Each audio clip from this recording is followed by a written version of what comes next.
میرے نبی کا ہاتھ مبارک طیب کائنات کی ایک روٹی کو لگے، ساری روٹیاں پک جائیں مگر اس روٹی سے تندور میں بھی پانی کے قطرے ٹپکتے رہیں، اور پھر طیب کائنات پوچھے حضور فدا کا بھی باؤمی یا رسول اللہ، میرے ماں باپ قربان ہوں، حضور یہ کیا، میں نے جتنی روٹیاں لگائی وہ تو ساری پک گئی، آپ نے جو روٹی لگائی وہ تو ویسی کی ویسی کچی کھڑی ہے۔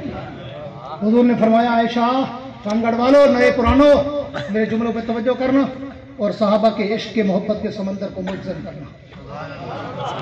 حضور نے فرمایا عائشہ تجھے پتہ نہیں اس روٹی کو ایک دفعہ محمد کا ہاتھ لگ گیا،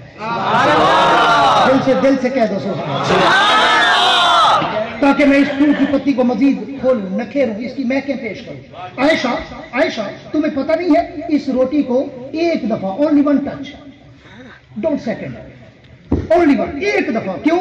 آٹا حضور نے نہیں گوندھا، حضرت عائشہ نے گوندھا، پیڑا حضور نے نہیں بنایا، حضرت عائشہ نے بنایا، روٹی حضور نے نہیں بڑھائی، حضرت عائشہ نے بڑھائی، بڑی بڑائی روٹی۔ حضور گزر رہے تھے، حضور نے فرمایا یہ روٹی میرے ہاتھ پہ رکھ، میں لگاتا ہوں۔ عائشہ نے رکھی، پوری توجہ میری طرف، اگر دل کو جملہ لگے پھر دل سے سبحان اللہ بھی کہہ دینا بعد میں، ہاں پورا جملہ سن کے، ہاں عائشہ صدیقہ نے روٹی رکھی اور حضور نے یوں لگا دی، ایک ٹچ ہوا نا، ایک دفعہ ہاتھ لگا نا، اگر حضور روٹی بڑھاتے تو 2-4 دفعہ ہاتھ لگتا نا، بڑھائی نہیں، آٹا نہیں گوندھا، پیڑا نہیں بنایا، طیبہ کائنات نے رکھی، حضور نے لگا دی۔ اور جس روٹی کو ایک دفعہ محمد کا ہاتھ لگ جائے اس پہ تو آگ اثر نہ کر سکے، جو ابو بکر، عمر، عثمان، علی، طلحہ، زبیر، حسن، حسین، سلمان، بلال، عمار، یاسر، بدر، ثلاثہ، ابو ہریرہ، عائشہ، حفصہ، خدیجہ، ام حبیبہ، رقیہ، زینب، ام کلثوم، فاطمہ، جو روزانہ میرے نبی کے سینے سے لگتے تھے، ان کا مقام کیا ہے؟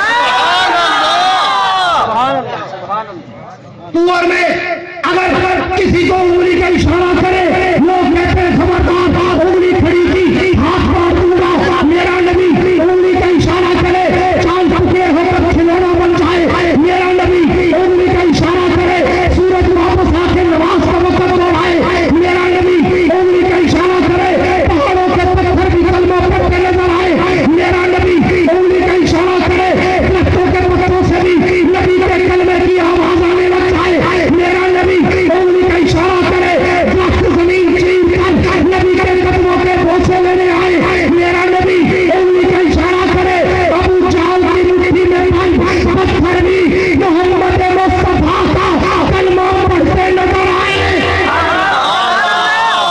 وہ پیغمبر، وہ نبی جس کے لیے قاسم العلوم والخیرات مولانا قاسم نانوتوی نے کہا تھا کہ سب سے اول مشیت کے انوار سے نقش روئے محمد بنایا گیا، مانگ کر پھر اسی نقش سے روشنی بزم کون و مکان کو سجایا گیا، وہ محمد بھی، احمد بھی، محمود بھی، حسن مطلق کا شاہد بھی، مشہود بھی، علم و حکمت میں وہ غیر محدود بھی، ظاہراً امیوں میں اٹھایا گیا، حشر کا ڈر ہو قاسم مجھے کس لیے، میرا آقا ہے وہ، میرا مولا ہے وہ، حشر کا ڈر ہو قاسم مجھے کس لیے، میرا آقا ہے وہ، میرا مولا ہے وہ، جس کے قدموں میں جنت بسائی گئی، جس کے ہاتھوں سے کوثر لٹایا گیا، وہ پیغمبر اور اس نبی کا شان و مقام۔ اسوہ رسول کانفرنس تھی تو میں نے اسی عنوان کو آج صرف چھیڑا ہے، کیونکہ موضوع کے لیے تو 2-3 گھنٹے چاہیے ہیں، میں نے صرف اس عنوان کو چھیڑا ہے، تمیزی گفتگو کی ہے کہ وہ پیغمبر اتنا عرفہ، اعلیٰ، برتر، بالا، اکمل، آسن، مکمل، کامل، اشرف، افضل، اطیب، انور، مقدس، مطہر، مکرم، منور، معمر، معطر، بابرکت و باسعادت، طیب و طاہر، اطہر و مطہر ہے کہ ساری کائنات مل کر بھی میرے نبی کے پاؤں کے جوتے کے تلوے کی مٹی کے ذرے کا مقابلہ نہیں کر سکتا۔ بولو یہ عقیدہ ٹھیک ہے یا غلط ہے؟ سارے بولو یہ عقیدہ ٹھیک ہے یا غلط ہے؟ جا کے دنیا کو بتانا، ملا کو پیغام دینا کہ دیوبندی نبی کو اپنے جیسا نہیں کہتے، ساری کائنات سے اعلیٰ مانتے ہیں، کہہ دو بے شک، جو جاگ رہے ہو وہ کہہ دو بے شک۔ اور علماء دیوبند نے تو اپنے کردار سے ثابت کیا ہے کہ دیوبندی نبی کا عاشق ہے، دیوبندی صحابہ کا عاشق ہے، دیوبندی اہل بیت کا عاشق ہے، دیوبندی دین کا عاشق ہے، دیوبندی سنت کا عاشق ہے، دیوبندی قرآن کا عاشق ہے، دیوبندی حدیث کا عاشق ہے، دیوبندی دین کے ہر جز اور کل دین کا عاشق ہے۔ آپ تاریخ اٹھا کے دیکھو، زیادہ دور کی بات نہ کروں تو پچھلے 200-300 سال کی تاریخ اٹھا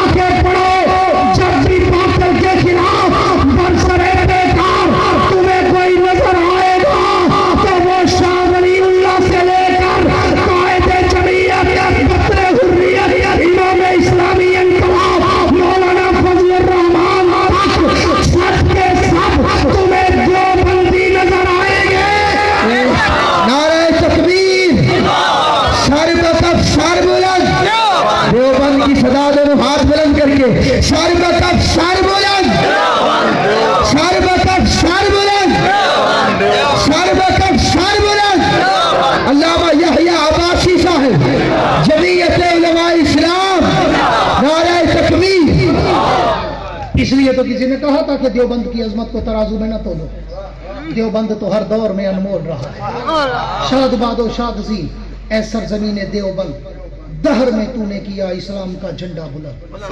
پڑھو تو صحیح تاریخ کو، ہسٹری کے اور آپ کی ورق گردانی تو کرو، جاؤ جا کے ہسٹری کا مطالعہ کرو برٹش لائبریری میں ہر سال جاتا ہوں، ابھی واپس آیا ہوں، ابھی میں 2 مہینے کا ٹور کر کے 1.5 مہینے کا عمرے پہ، پھر وہاں سے UK، اور میں ڈھونڈ کے ابھی کوئی 2-3 ہفتے پہلے واپس آیا ہوں۔ میں ہمیشہ جب بھی لندن جانا ہوتا ہے میں برٹش لائبریری میں اسپیشلی ٹائم لے کے جاتا ہوں، اور وہاں پہ بڑی بڑی ہسٹوریکل چیزیں مجھے ملتی ہیں پڑھنے کو۔ اور جب میں PhD کرنے گیا تھا اس وقت بھی میں نے وہاں پہ بڑا اسٹڈی کیا تھا، تو میں وہاں جا کے دیکھتا ہوں انہوں نے پوری ہسٹری لکھی ہوئی ہے، اور پتہ ہے کیا لکھا ہوا ہے؟ پوری توجہ میری طرف رکھنا، پتہ ہے انہوں نے اپنے جملوں میں کیا لکھا ہوا ہے؟ کہ یہ جو دیوبندی مولوی ہیں نا، یہ ڈھیلی ڈھالی ٹوپیاں پہن کے جو پھر رہے ہیں، ان کو ایسے نہ سمجھنا یہ دیکھنے میں ڈھیلے ڈھالے مولوی ہیں، حقیقت میں بڑے بڑے پہاڑ ہیں۔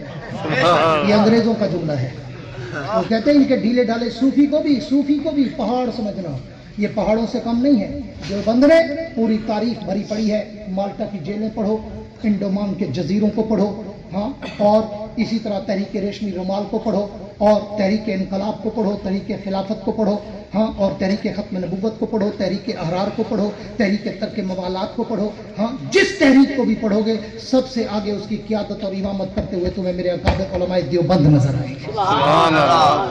آج بھی یہ مدرسہ پوری دنیا اور خاص طور پہ پاکستان کے دینی مدارس یہ کفر کو بڑا چبھتے ہیں، بڑا چبھتے ہیں۔ یہ توجہ روز طالب علم ملیر مساط آئے کھڑے ہوں گے، چونکہ طالب ہے، چونکہ استاد ہے، استاد کی تو دن، طالب کی تو دن، پیسے کی تو اندن، دال کی تو ہے، گھیو کی تو ہے، وسا کی تو ہے، تھوم کی تو ہے، ٹماٹر کی تو ہے، پیو تیرا دے گا ظالم دے پتروں دیں دے ٹکا نہیں دے حساب، ٹکے ٹکے دا گھیو۔ کیوں؟ ریموٹ کنٹرول کہیں اور سے ہو رہا ہوتا ہے، ڈوریں کہیں اور سے ہلتی ہے کہ جاؤ مولویوں کو ناطقہ بند کرو، ان کی شہرت کاٹو، ان کی سورس آف انکم ختم کرو، ہاں، اور ان کو ایسا پریشان کرو کہ یہ خود بخود مدرسے بند کر دیں۔ تمہارے پاپا، گرینڈ پاپا، اصل انگریز، نقل انگریز کیا ختم کر سکے گا؟ اصل انگریز بھی ختم کر سکا؟ جب وائسرائے برطانیہ نے ایسٹ انڈیا کمپنی کے ذریعے بر صغیر پہ قبضہ کیا تھا ہندوستان پہ، تو پھر اس نے دیکھا کہ بھئی مسلمان یہ ہیں بھی تھوڑی تعداد میں اور ہیں بھی کمزور، نہ ان کے پاس فوج، نہ اسلحہ، نہ ایٹم، نہ راکٹ، نہ ہیلی کاپٹر، نہ میزائل، کچھ بھی نہیں، لیکن پھر بھی یہ انگریز سے مقابلے کے لیے ہر وقت سینہ تان کے کھڑے ہیں اور ختم بھی نہیں ہو رہے۔ تو انہوں نے ریسرچ کمیٹی بنائی کہ جاؤ جا کے ریسرچ کرو کیا وجہ ہے کہ یہ مولوی یہ انگریز کا مقابلہ کرنے سے باز نہیں آتے، مار کھاتے ہیں، ہم ان کو مار دیتے ہیں، ہم ان کو کوڑے لگاتے ہیں، ہم ان کو جیلوں میں ڈالتے ہیں، ہم ان کو سولی پہ لٹکا دیتے ہیں، ہم ان کو انگاروں پہ بھون دیتے ہیں، پھر بھی یہ باز نہیں آ رہے، پتہ لگاؤ وجہ کیا ہے، ریزن کیا ہے۔ تو ان کی ریسرچ کمیٹی نے 6 منتھ کی ریسرچ کے بعد جو رپورٹ دی نا، انہوں نے کہا جی ان کی ایک کتاب ہے، بک ہے، اس کو کہتے ہیں قرآن۔ وہ قرآن ان کو ایسا جذبہ دیتا ہے جہاد کا کہ یہ جان دینے کے لیے تیار ہو جاتے ہیں۔ تو وائسرائے نے کہا وہ بک کتنا بڑی ہے؟ انہوں نے کہا چھوٹی سی بک ہے، ایک ہاتھ میں پوری آ جاتی ہے۔ تو اس نے کہا پھر مٹا دو نا اس کو روئے زمین سے، مٹا دو، جو ان کو بیٹھنے نہیں دے رہے، قرآن جہاد کا جذبہ دیتا ہے، جان نظر آئے مٹا دو۔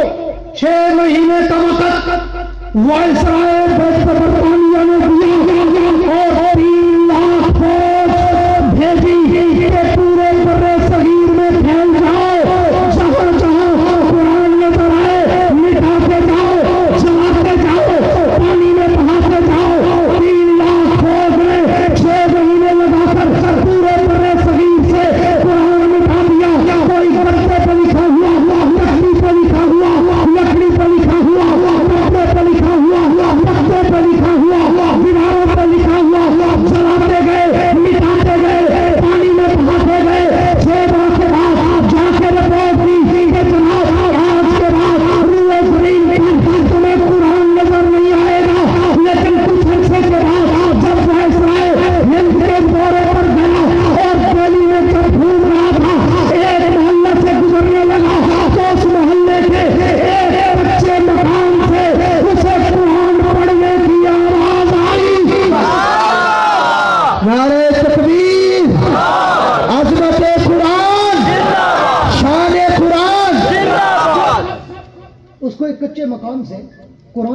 آواز آئی تو اس نے فوراً لڑکھڑا کر کہا، وہ حیران پریشان سرگردان پشیمان گوشت و دندان حرف میں غرق ہو گیا کہ یہ کیا، تم نے مجھے رپورٹ دی تھی کہ جناب قرآن ختم، دی اینڈ، دیٹس آل، آج کے بعد آپ کو نظر ہی نہیں آئے گا.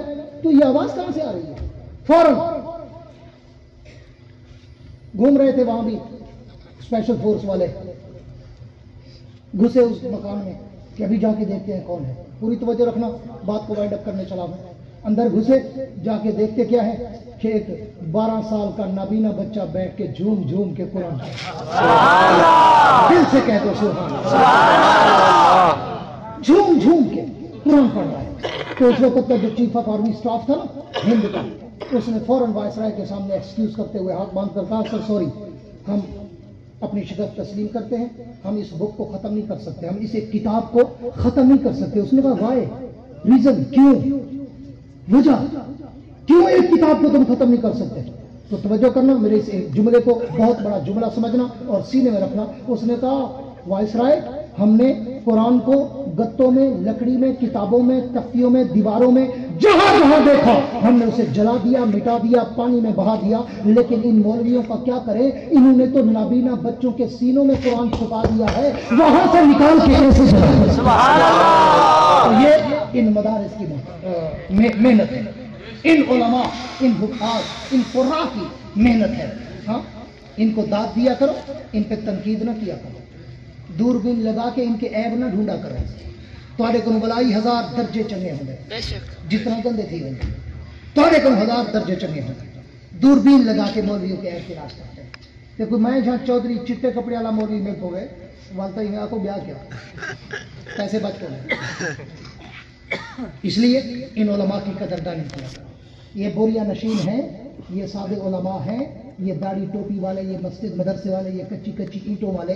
ان علماء کی، ان حفاظ کی، ان علماء کی برکت سے روئے زمین پہ، اللہ کی دھرتی پہ زندگی کا نظام چل رہا ہے.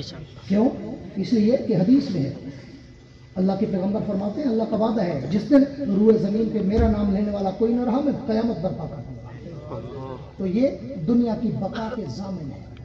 جب تک یہ ہے قال اللہ قال رسول ہے، مسجد اور مدرسہ ہے، قرآن اور حدیث ہے، تب تک دنیا بھی ہے. جس دن یہ نہیں ہوں گے کچھ بھی نہیں ہوگا. اس لیے ان علماء پہ دھیان دو. مہنگائی کے دور میں تمہاری تنخواہ 70,000، 90,000، 1.25 لاکھ، 1.5 لاکھ، 2 لاکھ، 3 لاکھ، پھر بھی 20 تاریخ کے بعد پیسے ختم، ادھار شروع. یہ ہو گیا کہنا بیٹھے ہو سے میرے master, Bhera teacher, Bhera professor, lecturer ہیں، کوئی کلر، کوئی جونیئر، کوئی سینئر، کوئی پی ایم، مختلف لوگ بیٹھے ہو سر جن کی تنخواہ 50,000 تو شروع تھی 1 لاکھ 1.5 لاکھ تک لیں گے. 20 تو بعد سال پہ لڑتے بیٹھے ہوئے. یہ ہے کہنا منو نہ منو ہے صحیح ہے، لڑتے بیٹھے ہوئے. تیرے گھر 5-6 بندے تنخواہ 1.5 لاکھ ہے، 1.25 لاکھ ہے، 90,000 ہے، تیری پوری نہیں پوندی.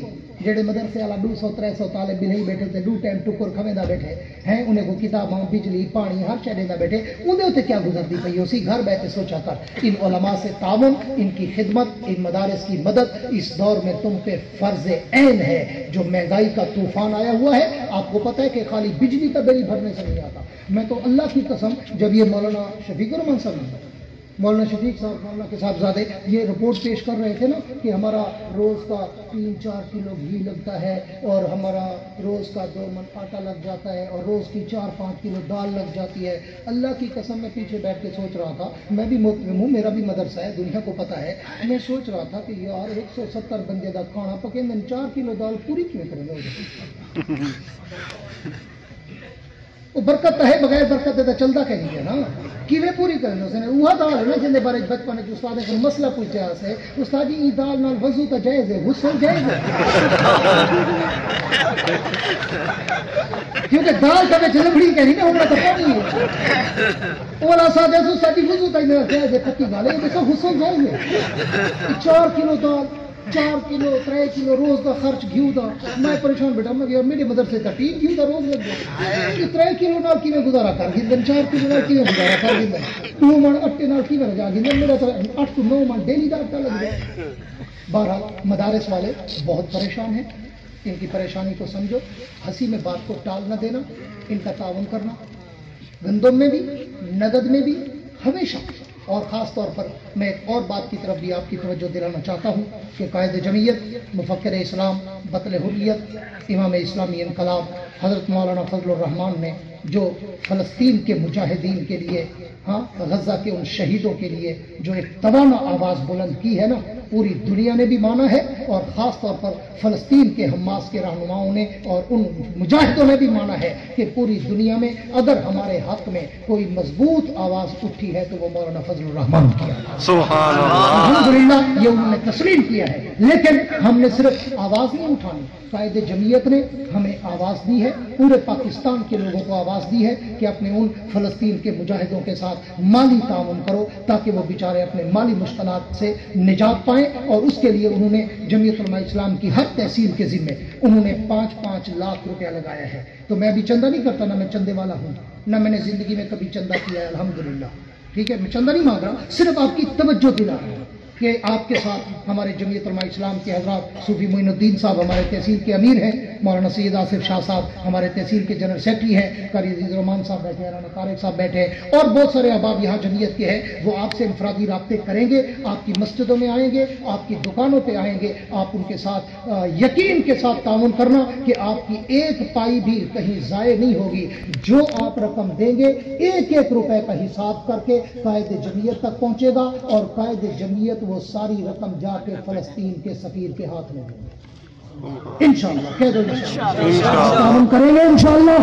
اور اگر قائد جمعیت میں یا ہمارے اسلامی حکمرانوں کو غیرت آ گئی اور ہمارے مسلمان ممالک کے حکمرانوں نے اور پاکستان کے حکمرانوں نے یا ہمارے آرمی کے اداروں نے ہماری مان سے اور ہمارے یہ ملکی دفاعی ادارے اور مسلمان حکمرانوں نے آپ کو فلسطین کے مجاہدوں کی مدد کے لیے آواز دی اور وقت جہاد آیا، اور پھر آپ کو اگر پکارا گیا تو پھر خان گڑھ کے مسلمانوں بتاؤ، اگر تمہیں آواز دی جائے تو سر پہ کفن باندھ کر بیت المقدس کے لیے نکلو گے؟ ہاتھ کھڑے کر کے، کھڑے ہو کر دونوں ہاتھ کھڑے کر کے یہ اپنا پیدا کرو اور اداروں کو بتاؤ، اپنے حکمرانوں کو بتاؤ کہ اگر فلسطین میں یہ سلم ہوتا رہا، اسرائیل کا یہودی، اسرائیل کا وہ غریب ترین یہودی اگر مسلمانوں پر ظلم کھاتے رہے تو پھر اگر ہماری قیادت نے ہمیں آواز دی، ہم سر پہ کفن باندھ کے نکلیں گے اور اس وقت واپس نہیں پلٹیں گے جب تک یہودیت کا بیج ہم ختم کر کے نہیں چھوڑیں گے۔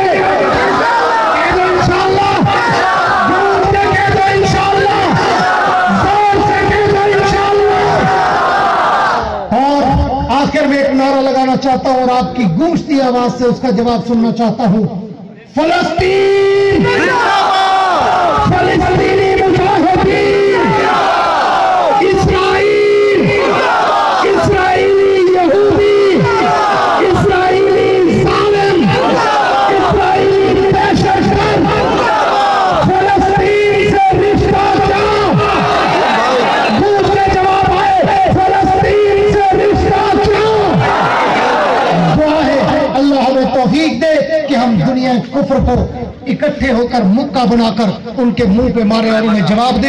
میں آپ کے جذبات کی ترجمانی کرتے ہوئے کہا کرتا ہوں کہ جاؤ جا کے میرے تابع سے کہہ دو، جاؤ جا کے میرے تابع سے کہہ دو کہ اپنی کرنوں کو گن کے رکھے، جاؤ جا کے میرے تابع سے کہہ دو کہ اپنی کرنوں کو گن کے رکھے۔ میں اپنے صحرا کے ذرے ذرے کو خود چمکنا سکھا رہا ہوں، وسعت دل ہے بہت، وسعت صحرا کم ہے، وسعت دل ہے بہت، وسعت صحرا کم ہے، اس لیے مجھ کو تڑپنے کی تمنا کم ہے۔